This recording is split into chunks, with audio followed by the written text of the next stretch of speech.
Well, good afternoon, everyone. Thank you for joining us. Today, members of the Multifamily Housing Development Work Group presented their recommendations to the mayor and I. Mayor Wilson and I convened this group a couple months ago to discuss state and city action to make it easier and faster for developers to build the housing that Portlanders and Oregonians need. So I want to start off by thanking the work group, and their work is not done, but they've hit a critical point of an initial set of recommendations, and they're going to continue to be partners with us as we move the city forward when it comes to housing construction. So I really want to thank them for their expertise and perspective to this conversation. They've been great, and you're going to hear from some of them today. Also want to thank the city council members who have been also engaged in this effort. This takes a village to do this, and we are looking forward to the work the City Council is doing to put some of these things into action. So at the beginning of the month, the mayor and I announced a bold initiative. I announced my support for the idea of waiving system development charges for the first 5,000 homes that could be built in the next 3 years. And we've already seen a lot of interest from our builders to take advantage of that, and really look forward to the City Council doing their part to finish an ordinance as soon as they can get it through their committees and through their process. Very, very important. We have a lot of folks interested in building homes in the city of Portland because of that proposal. And then I want to announce some other actions that have come out of conversations with the work group as a next set of steps that we're going to take. So first, we have to talk about permitting and how housing construction permits are being done. We just need to do them more efficiently and effectively. The city has made some progress, but we have to make more progress to really make it more predictable and efficient for our builders. So I'm directing the State Building Codes Division, which is an agency within the state government, to embed some of their staff in Portland to help the permitting department have additional expertise to do some streamlining and try to improve their processes. We're all focused on customer service, and our Building Codes Division staff will be helping the city of Portland achieve greater goals in the work that they're doing. It's going to bring down the cost of construction, because when you get through your permitting faster, time is money. That's going to help build things more effectively and more affordably. But I do want to say that embedded staff is not replacing the core staff that the city of Portland needs, and I know that there's a budgetary conversation where folks are trying to keep core essential services here in the city of Portland. We are going to be a valuable add-on and ally to do that work, but there will still need to be core services here in the city of Portland. Secondly, I'm going to be directing the State Building Codes Division to execute something called a mutual aid agreement. These are things that we have done in the past, where jurisdictions like the city of Portland are working with other city governments to share resources in case there's an ebb and flow in permitting. So if the city of Portland needs some help because permits are up, they'll get some help. If the city of Portland has a little time on their hands, they'll help other cities. A mutual aid approach is kind of what we do in fire, and we're in an emergency situation. So this allows cities to work together differently, and we're glad that the city of Portland is going to take up that voluntary agreement to work with other jurisdictions. The other thing I want to say is, we talk a lot about efficiencies. We have to do that, but we need a full menu of actions if we're going to actually get more construction happening in the city of Portland. We have to get more creative. There's one thing we want to add more energy to, and that's the office building to residential conversion. We're seeing this around the country. We need to see more of that happening in Portland as one extra piece to the puzzle of more housing construction. So I am directing Business Oregon, which is the state's economic development agency, to designate office to housing conversions to be an essential to the economic well-being of the state. If we can do more conversions from office to residential in the central city core, it's going to send a message, it's going to get more folks downtown, and it's the right thing to do with some of our empty buildings. It's not every building, but it's going to be important. So we're going to be working on that. Let me see, one more thing. What you see in the work group recommendations is a real interest in the city and the state by the governor and the mayor, meeting with investors who want to invest in Portland. So we're committing to meeting with investors in the fall to talk about the value that is Portland and why building in Portland is not only the right thing to do, it's a good business investment. So we're committing to that. And then lastly, and I think most importantly, because it's kind of the underlying piece, is let's focus on the economic development of the city of Portland.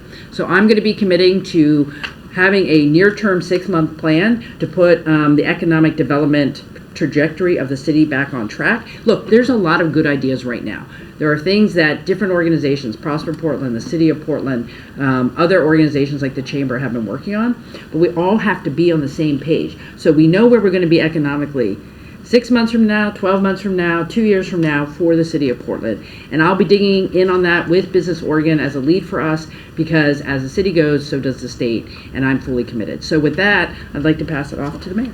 Thank you, Governor. I appreciate it. Thank you to Councilors Dunphy and Avalos. And I want to give a shout out to Councilor Ryan and his alma mater, the University of Oregon Ducks, who made the college men's playoff, and Oregon State did as well. So we have two teams. I don't often wear orange, but just let me give a shout out. Are you a baseball fan, I'm a Mr. huge Mayor? baseball fan, and it starts tomorrow, so FYI, everybody. We just wrapped up the final multifamily housing development work group, and I'm proud of the proposals that this group crafted and brought forward. This is our moment to take action to revitalize Portland, to create much needed housing for Portlanders. That's why today we're announcing the City of Portland will reboot and expand its self-certification program, which will streamline permitting and accelerate project approvals. This initiative will cut red tape and improve efficiency to get housing built faster. In addition to self-certification and building on early lessons learned from the Portland Clean Energy Community Benefits Fund pilot, Prosper Portland, we are creating a new financial tool to push and convert vacant office spaces into housing in partnership with the community. Downtown Portland has a number of properties that could be repurposed, unlocking new housing opportunities and breathing fresh life into the city core and cutting carbon emissions by promoting the reuse of these existing buildings is essential.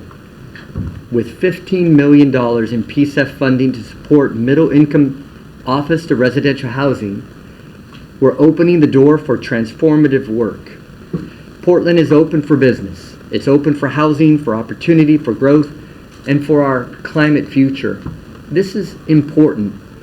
By repurposing an office tower, it can save up to 80% of the emissions versus knocking it down and starting from scratch. It's exactly what our Portland Clean Energy Fund was designed to do. And if the byproduct is we get to add hundreds, if not thousands, of new housing units, it's a win-win for everybody in the city of Portland. Also, as the governor noted, the System Development Charges, or SDC waiver, for the next 3 years is another critical investment that we announced last time we met. It's going to fuel the construction of 5,000 units. We noted to the work group earlier that we hope that they can keep up.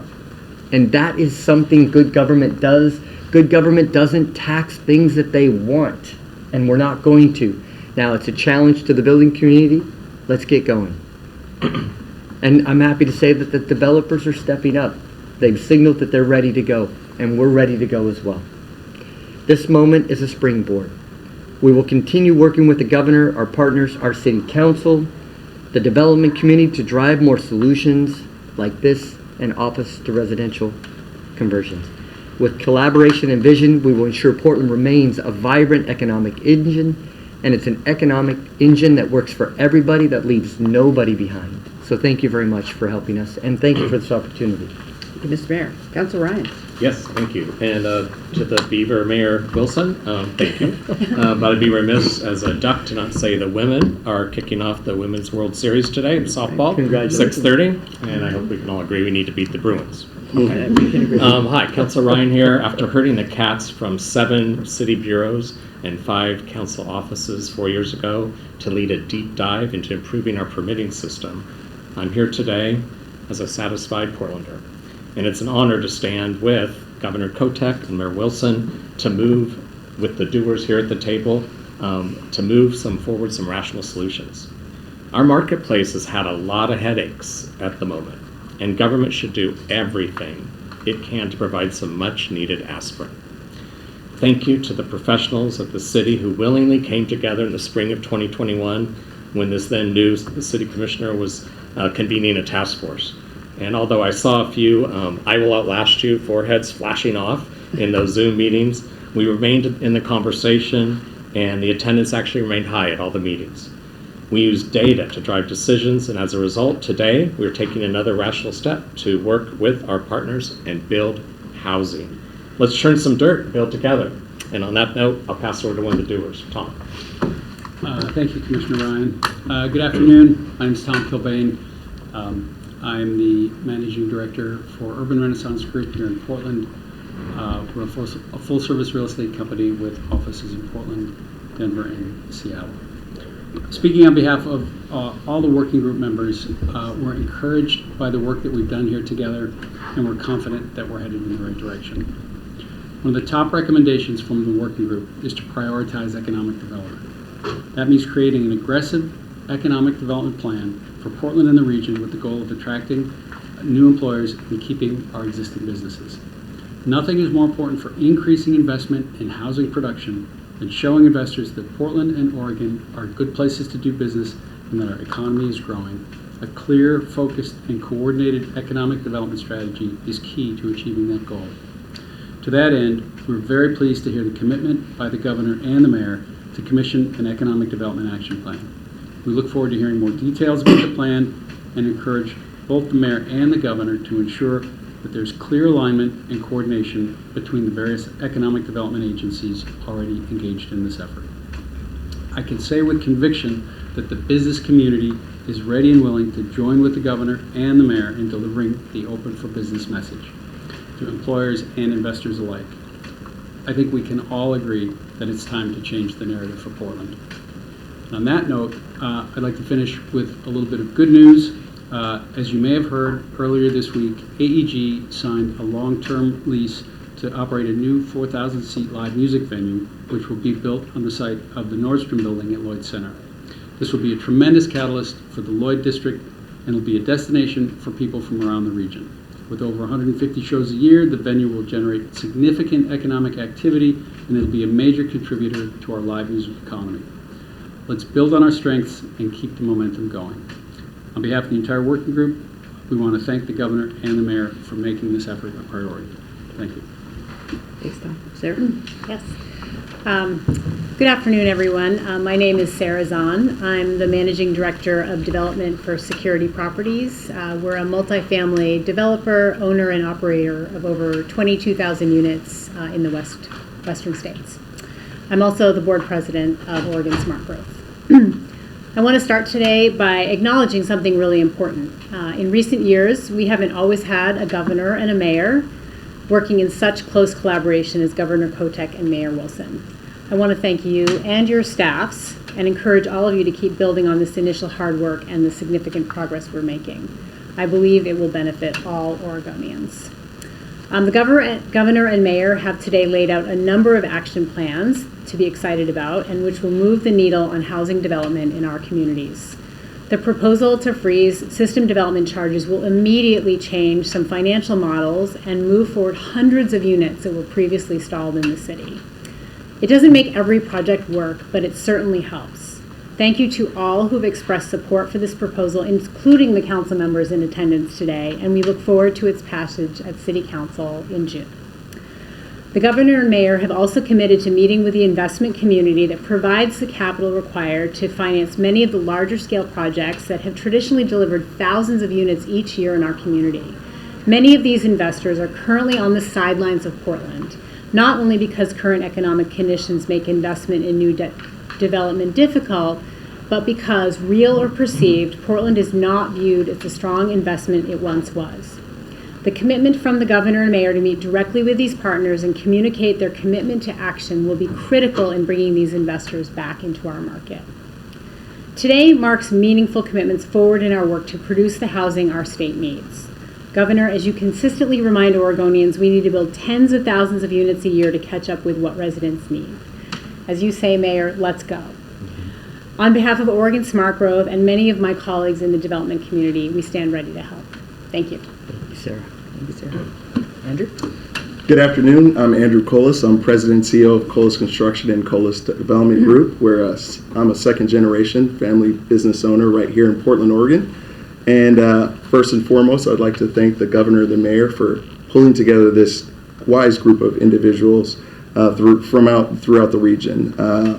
your leadership really exemplifies what we all as Portlanders need to see. And what we need to see is that this city is open and it's open for business.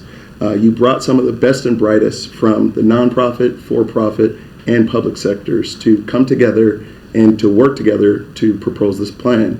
And we were able to do that, and we actually came to consensus. So that's a big deal. One of the several points I'd like to highlight is the State Building Code Division support. So the governor is going to assign dedicated State Building Code staff person or persons to work in the City of Portland's permitting office. And the way I see that is you're going to take some of the best and brightest from the state's building code, working together with some of the best and brightest from the City of Portland's building code. I think of it as a SWAT team of some of the smartest people that are going to help to unlock the red tape, knock down any bureaucracy that's holding and limiting the production of housing faster. And that's a really bold step. And it's not really about placing blame. It's about rolling up our sleeves and getting it done. It's a model for direct state and local partnership in response to a housing crisis. Also want to highlight the mutual aid agreement. It's another forward-thinking move. The mutual aid agreement between the state of Oregon and the city of Portland, it lends plan reviewers to other cities. So it will help smaller communities that are going through growth surges be able to stabilize and manage those surges while at the same time keeping the skilled staff and experts from the city of Portland working when we have ebbs and flows in the production of development. And lastly, I want to talk about self-certification model. So that's a model that would allow developers to certify plans and utilizing third-party inspectors to again moving housing production forward in a much faster timeline. Last, I want to talk about the builder's remedy expiration. So it's a bold accountability tool. You'll see that same tool in the state of California. And really what it does is it gives the governor and her team the ability to utilize the builder remedy tool if the various cities and counties aren't meeting their housing goals. It gives the state the ability to say the status quo is no longer acceptable. We need homes, not holdups. So it's a big tool that I'm excited to look into and to utilize in the city and state. Finally, there's three takeaways for me. We reached rare consensus with a broad group of people from both the for-profit, nonprofit, and public sector. That's rare, but it was consensus. And the consensus is we need to be a pro-housing production city and state. And we were unified in that consensus with the incredible leadership from our governor and mayor. They were along with us for the full process, and they've committed to putting not only in place some of these recommendations, but pushing them forward. So I'd like to thank again the leadership from the governor and the mayor and their teams to really help execute this and to again bring a pro-housing production model to this city and state. Thank you. Thank you, Andrew. All right, for questions, I'm over here, sorry y'all. Per usual, I will call on you, but I will call on Lucas for virtual questions, and we'll switch off. We don't have a whole lot of time, so probably only make it for one question. Go ahead. As you streamline things, there is a chance that things could go wrong. What are safety measures to prevent anything from falling through the cracks because you guys are rushing houses so fast? I really appreciate the question. Well, I think we're all committed to maintaining health and safety requirements. No one's going to build something to put anyone in an unsafe situation. This is about looking at the bureaucracy of saying, do we need every approval that is currently on the books? What are the ones we do need? How fast can we move them? And I think we can be smarter while also keeping people safe and our communities exactly the way we want them. This is about not getting stuck in the paperwork that has been kind of grown over time. We can take some of those things off the table and still build good, safe, affordable housing in communities around the city. Yeah. Great, and I forgot to say, if you have a question for a specific person like a developer, please tell us. Go ahead, Lucas. One question in the virtual queue. This was from Alex Zielinski at OPD. How many state staffers does the governor plan on directing to support city permitting work? And does Mayor Wilson see this as a way to backfill his proposed job cuts to the city's permitting department? we're not expecting this to backfill our permitting department. I've been working closely with DCA Oliveira on what his expectations are today and tomorrow. The most important news to state is we have 6,000 permits that are either ready to go or in the process. We're ready to start building, so it's not putting pressure on our permitting department. It's just simply unlocking that pressure for those units to get built and get built quickly. And in terms of the number, it could be one, or it could be maybe different numbers depending on the ebb and flow of the work. But our commitment is to help the talented staff in the city of Portland have some allies and say, have you tried this or have you tried that? We can give you some advice here. It's not replacing folks. It's saying, how can we do this differently? And we feel like we have something to offer there, and the Building Codes Division can't wait to get started. For the mayor, it's easy to see how the self-certification program could speed up the process, but are there specific safeguards in place to make sure that things meet code? Are there spot checks? How's that going to work? Yeah, thank you. And the governor mentioned about it earlier. Health and safety are critical. Life safety issues won't be self-certification. We're talking about window subsets. We're talking about glazing on windows that we've trusted our developers who've done thousands, if not tens of thousands of those jobs. We know that they can do it, they can deliver it well. And yes, I mean, spot checks and permits are certainly something we'll do, but we also have to get out of the way from things that they already know and they're experts at that are delaying projects. We want to kickstart this process, and we trust, and that trust is important with the business community. Oh, yeah, no, Rachel, go ahead. Yeah, Mayor Wilson, I'm sorry. With the difficult budget conversations that are now going on, where did the $15 million come from? Is that in your proposed budget? And then you mentioned PSEF funding. How does that have to do with the PSEF mission?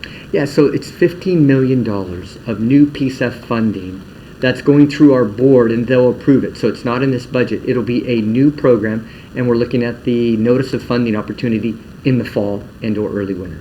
Where does the money come from? From PSEF.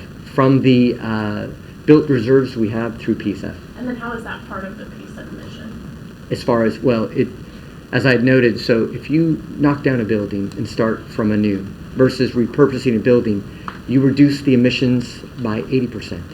And so that's right in that mission for PSEF. Hi, Governor, Mr. Mayor, Douglas with Telemundo. How this project will help out Hispanic communities, and how is the city of Portland getting ready in case that the federal government is doing something against the city, since you have declared this sanctuary city? Yeah, I think that's a very important question. We know there's so much uncertainty right now. And what we're doing by coming together is we're not going to wait for the federal government. We're taking action ourselves. We know that we have job loss. We know we need economic opportunity for all four corners of our city. What this does, it allows us to start building housing, which we all need. We all know we need. It also creates economic activity, which is going to be shared throughout the city, and the state benefits as well, because we use lumber and the land we have, and then the skilled labor we have. Those three ingredients we have, and those are ingredients we're going to use to really keep Portland humming. We need to avoid federal uncertainty and create certainty in Portland, and that's what this program really does. And but the Hispanic community is going to be available to this project? Absolutely. How it's going to... Skilled labor, land and lumber, all of those ingredients really help the Hispanic community, but all of our community, to really accelerate our economic growth. So all of us are going to really enjoy this economic renaissance. Do you have any comment on the sanctuary subject? I think my point is really clear on that. We're not going to change our values because somebody else in a different state and or national federal government asks us to change. Those are our values. But I tell you what the governor and I are going to do. We're going to show what a well-run city looks like when you don't leave anybody behind or try and exclude people. And that's what we're doing here. And that's what this is really going to show. And we're going to show how our economic engine can really thrive this circumstances. And we're in lockstep on that. Yeah. You know, we believe in our immigrant communities. We Yeah. believe in creating a state where everyone can be successful. And when everyone who works hard and contributes has a place that they can afford, we're all better off. And so this is going to allow us to help housing become more affordable, because the less time and less money you spend being stuck in a permitting process or not knowing where you're going to get the dollars to finish a project, it'll be get done quicker, and that keeps it more affordable at the end of the day when it's built. You mentioned permitting is often holding developers up. What are some other aspects that are preventing particularly affordable housing development, and how does that fit into your conversations? I mean, is it just permitting, or have you had conversations about sometimes things just don't pencil out? So I was wondering if you could touch on the other elements that are barriers to construction. Well, I think what I'll say is the housing challenge we have needs us to take on a variety of things. Whether it's housing that has some subsidy to keep it more affordable, or workforce housing for middle income families, or all housing on the spectrum, big, small, or whatever. You need a good workforce who's trained to do the work. You need to have financing that works for folks. That's why the SDC waiver is very important, because if you can take some of those costs off the front end, these projects that are permitted can actually go to construction, and that's important. We do have to talk about the permitting and the kind of regulatory environment that we're in, and really examine what's absolutely essential for health and safety and what just needs to get out of the way so we can get built. So you have to put all these things together, and the state's doing its part, the city's doing its part, and you know, this group of the folks who are the builders, the developers, they also want to do business differently, right? So we all have to think about what we can all put at the table to get this done. Anybody who hasn't asked a question? All right, go ahead. Real quick, the council has to greenlight the SDC waiver. Is that the case with the self-certification program? And there was also third-party review referenced. Who's going to pay for that if that comes around? So the council will help us with the SDC, and yes, they have to approve that. And we've been working with them, providing the information they need, and we'll continue to work closer. As far as the self-certification, it's an administrative change. And then I didn't catch your third question. There was a third-party review referenced in part of that self-certification program. Who pays for that?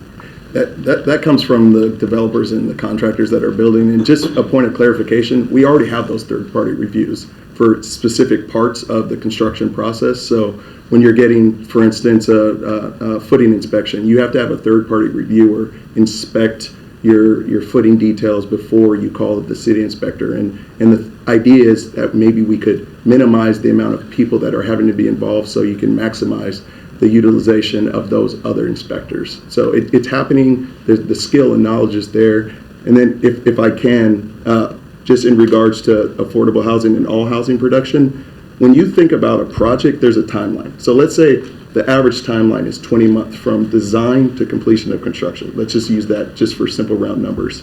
Depending on the size of the project, each month costs a significant amount of dollars. You're talking about hundreds of thousands of dollars. So if on any project we can reduce the timeline by 1, 2, 3, 4 months, you're talking about material costs that will then reduce the overall cost per unit, which helps to get our median cost of housing back to a number that allows for more residents in this community to get the housing that they deserve. So it's all those pieces that these proposals are going to address for all types of housing. Great. We got about two over here. Can I get one over? Sorry, Christina, we're 5 over here. All right, you did get two over there. With the SDC charges, it does seem like you jumped the gun in announcing them before moving it through council. Some of your budget proposals did not get adopted exactly as is by council. What makes you think this will go through? I think it's an exciting move to get Portland going. You know, I promised Portland that I was going to hit the ground running on day one. And frankly, it's exactly what all the councilors had noted as well as they were running. We're pretty lockstep in this one.